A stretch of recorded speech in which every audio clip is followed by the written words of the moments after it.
मुबारक हो इमारत इस्लामी अफ़गानिस्तान के कायदीन को। आपका दूर बैठा हुआ ये एक हिंदी मुसलमान आपको सलाम करता है।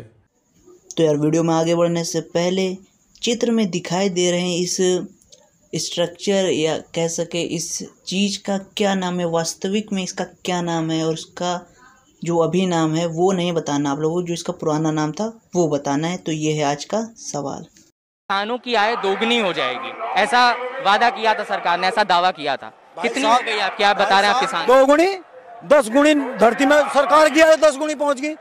और डीजीपी कहाँ है हमारे देश की? क्या बोला तूने? और डीजीपी कहाँ है हमारे देश की? डीजीपी है ही कहाँ? हाई बीपी वो तो मस्त सो रहा है। हाँ, जेब में था चिल्लर, साथ वाले किल्लर, काम करे कांड वाले, लाइफ बेड़ा थ्रिलर, घूमे फिरे बस्ती में दिन रात मस्ती में, फिर भी काम किया, बेटा खड़ा किया फिर। गुस्सा हमसे मत गुस्सा करो। ये कर देंगे, मैं ये कह रही, इनका काम है, इन्हें भेजा गया था, ये तो अपना काम पूरा करेंगे ना। हमें कोई नहीं भेजा, हम खुद आए हैं, हम पत्रकार हैं। हम आप आज से पहले कभी गांव के बीच आए हो जो आज तुम इस बात की जानकारी लेना है? बताइए। गुस्सा इनका वाजिब है। मेरा गुस्सा नहीं, मैं यही बात बोल रही, मैं तेज से भी कहती आराम से भी कहती। आज से पहले अब अलग चुनाव आ रहे हैं, तो रुको जरा, सब्र करो, बोला धक्का बुक्की नहीं करने का, आराम से लेने का। हाँ, दूसरी बात कि अगर मान लो मैं घूम भी रहा हूँ तो यूपी में 75 जिले में हजारों गांव है, तो हम लोगों के लिए मुश्किल है हर गांव में जाना। लेकिन चलिए, हाँ, पत्रकारों को जाना चाहिए। 5 साल है आपके पास घूमने के लिए। यो थोड़ी कि तुम अभी 1 महीने का टाइम देके आए, 1 महीने में 75 गांव पूरे करोगे? अरे बाप रे, ये तो धोती खोल रहा है। बताओ, 5 साल में तो बहुत गांव बहुत दिन आते हैं। 5 साल में बताओ कहीं ना कहीं के जाने के लिए रिकॉर्ड चाहिए। आपके पास गाड़ी है, तेल सरकार दे रही है। अरे सरकार नहीं दे रही है तेल भाई, आपको पैसा देती है। क्या बात करते हो? और क्या फ्री में चल रहा है? हम पैसा दो, हम तुम्हारे साथ चलेंगे घूमने के लिए। सरकार हमें पैसे नहीं देती है। सरकार की नौकरी नहीं कर रहे मीडिया में, सरकार की नौकरी नहीं कर। अरे आप भी गुस्सा हो गए। आप पहले तो इसको आपने कह दिया माइक को हमारे क्या हुक्का, पहले तो इसको आपने कह दिया माइक को हमारे क्या हुक्का। एक ही मकसद है, योगी को हटाना। आने वाले चुनाव में दूसरा हराओ। हमने योगी को उखाड़ फेंकना है। यूपी की योगी सरकार जा रही है, पूरे देश में भाजपा का सफाया होगा। आज की किसान महासभा का मनोरथ यूपी मिशन का ऐलान करना था। यूपी मिशन का भाव क्या है? यूपी मिशन का भाव है यूपी में किसान आंदोलन का विस्तार करते हुए बीजेपी का जड़ा उखेड़निया। 2022 से जहां से भारतीय जनता पार्टी है उसकी जड़ा खेड़निया, उसकी जड़ा पटनिया। जे हमारिया मंगा है पार्टी यार भाई सरकार नहीं मने। कहावत है बेगानी शादी में अब्दुल्ला दीवाना, लेकिन अब्दुल्ला अब बेगाने मातम में भी दीवाना होने लगा है। नाराजगी छात्रों की हो तो अब्दुल्ला तख्ती लेकर खड़ा हो जाता है, किसान धरना दे रहे हो तो अब्दुल्ला वहां भी किसान बनकर पहुंच जाता है, लेकिन आदत से बाज नहीं आता। काले कानूनों के बारे में जानते हैं आप? हाँ, एक एनआरसी है, एक एनपीआर है, तीसरा एक और मेरे वो जैन से निकल रहा है, बहुत पीछे से सोच आ रहे हैं, भी सही नहीं है वो सीए भी है। जैसे अंग्रेजों को भगाया था ना, इस तरह इन्हें लेके भगाएगा हम इस देश से। इन्हें नीति के लिए देना। क्या नाम है? मेरा नाम शावेज है। भड़ास तो इतनी है, भड़ास नहीं दबने की है। आज का हमारा उद्देश्य बीजेपी को साफ करना है। बिल्कुल, किसान आंदोलन बना इसलिए बीजेपी ही साफ करना है। कौन कौन करेगा भला? मिलके सब करेंगे, संगठन करेगा। कौन सा संगठन? किसान संगठन, पूरा देश की जनता संगठन लोग परेशान है वो करेगा। किसान संगठन तो चुनाव नहीं लड़ेगा। किसान संगठन चुनाव नहीं लड़ेगा। जो 3 कानून है वो क्या है? 3 कानून सी है, एनआरसी और एनपीआर। इन तीनों कानून को वापस लेना है। मेरा नाम मोहम्मद सरफराज। आप भी कुछ कहना चाहेंगे? बस मोदी के बारे में मोदी ने परेशान कर रखा है। मोदी ने परेशान रोड पे लाके खड़ा कर दिया।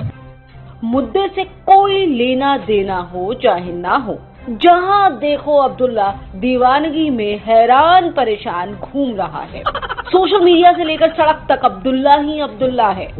सबके सुख दुख में अब्दुल्ला है। शर्त बस ये है कि बात मोदी के खिलाफ होनी चाहिए। बस कैसे भी करके कोई इस मोदी से छुटकारा दिला दे। कृषि बिलों से पंजाब के कुछ नेताओं को अपनी खेती चौपट होने का खतरा दिखा। नेताओं ने आड़तियों को अलर्ट किया।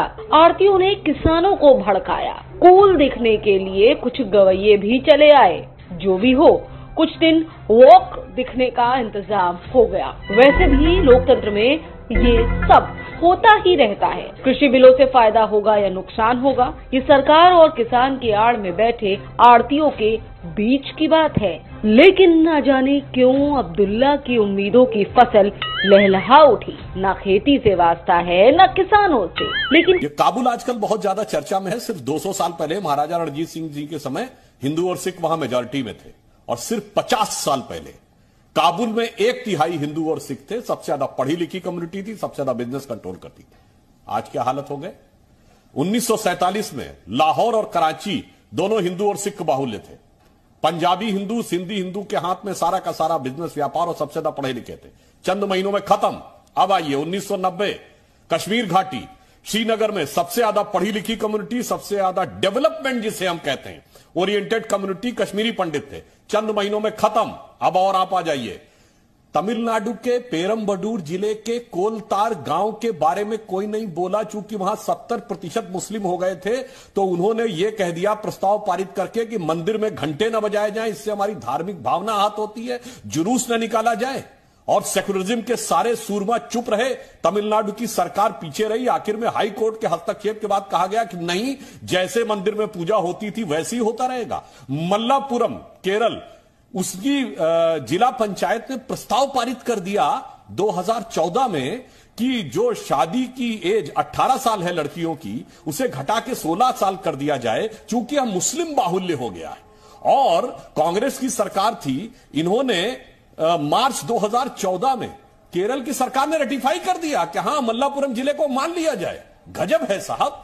जो दिख रहा है उसका तो जवाब दीजिए और बाकी छोड़ दीजिए। हिंदू मुस्लिम छोड़िए।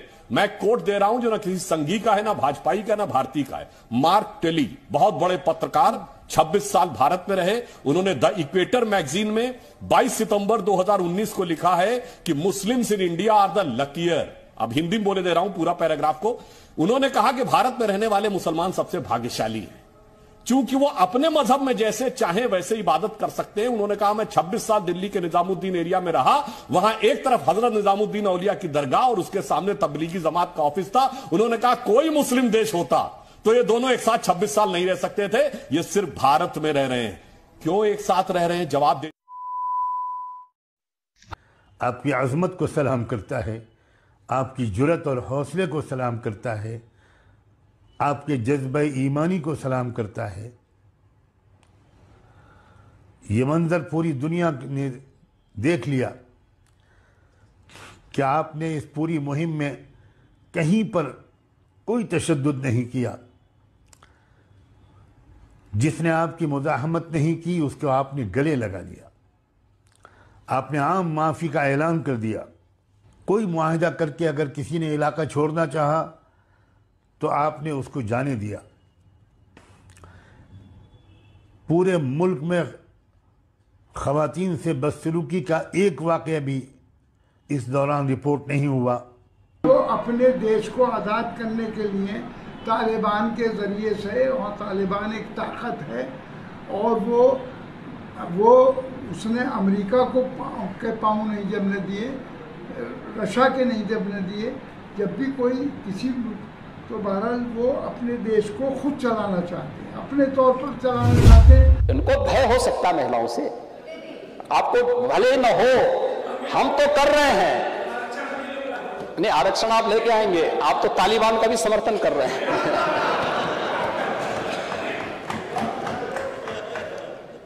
अध्यक्ष जी, तालिबान का समर्थन कर रहे हैं कुछ लोग। महिलाओं के साथ क्या क्रूरता बरती जा रही है।